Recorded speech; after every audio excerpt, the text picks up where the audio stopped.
हां. विविध साथीची सवय म्हणजेच साथीचे जे प्रकार आहेत, साधी साथ, बरोबरीची साथ,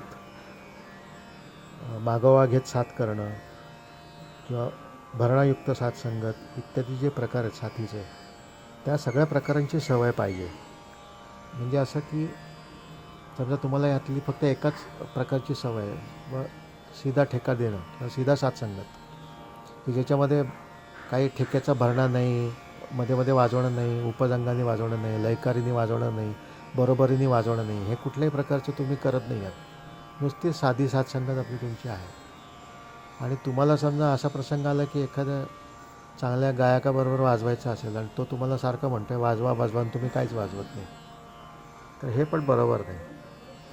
त्यामुळे तुम्ही हे जे साथीचे प्रकार सांगितले त्या प्रकारांची सवय तुम्हाला व्हायलाच पाहिजे साथसंगतीची.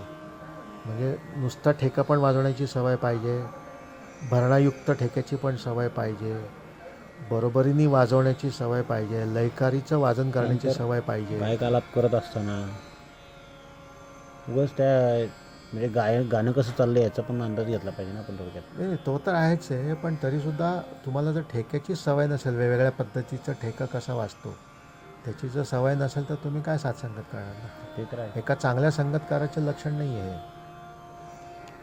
म्हणजे तुम्हाला हा उपयोग केव्हा होतो, जेव्हा तुम्ही एखाद्या कॉन्फरन्समध्ये वाजवत आहे. समजा एक 10 गायक आहेत, आज एक समजा रात्री कॉन्फरन्स आहे, त्या कॉन्फरन्समध्ये 5-6 गायक आणि 2-4 वादक त्या कार्यक्रमामध्ये आहेत आणि गाण्याच्या संगतीसाठी तुमचीच फक्त नेमणूक केलेली आहे त्या कॉन्फरन्समध्ये.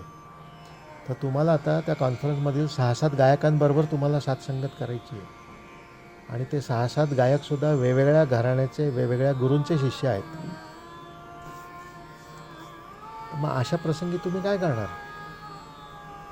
तुम्हाला तर सवय फक्त साधा ठेका वाजवण्याची, पण इथे तर गाणाऱ्याला एक्सपेक्टेड नाही ना साधा ठेका. एखादा गायक म्हणतो नाही नाही बरोबरीने वाजवा आमच्याबरोबर, चल काही होत नाही. मग तिथे काय करणार तुम्ही?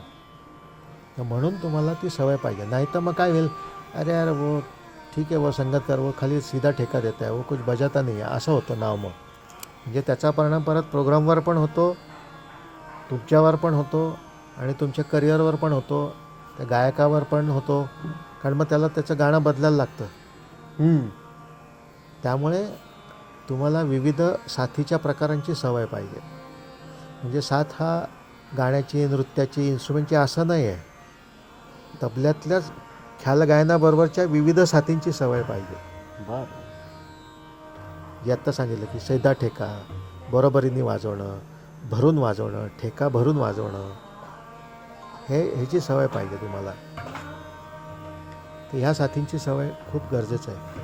कारण नाही तर मग आत्ता मी म्हटलं कॉन्फरन्समधलं उदाहरण दिलं तसं होऊ शकतं. मग तिथे तुमची नामुष्की होते. मग ते ऑर्गनायझर गायक लोक पण म्हणणार अरे किसको लाके बिठाया तुम्ही संगत केली आहे, असं पण होऊ शकतं. आणि मग तो ऑर्गनायझर एकदा तुमच्या मनातनं उतरला की मग तो तुम्हाला कायमचा बंद करतो, मग तुम्हाला चान्स नाही मिळत. मग असं होतं. म्हणून चांगली साथ संगत होण्यासाठी तुम्हाला आधी या बेसिक गोष्टींची तयारी करणं खूप भाग आहे. म्हणून वेगवेगळ्या साथींची सवय पाहिजे.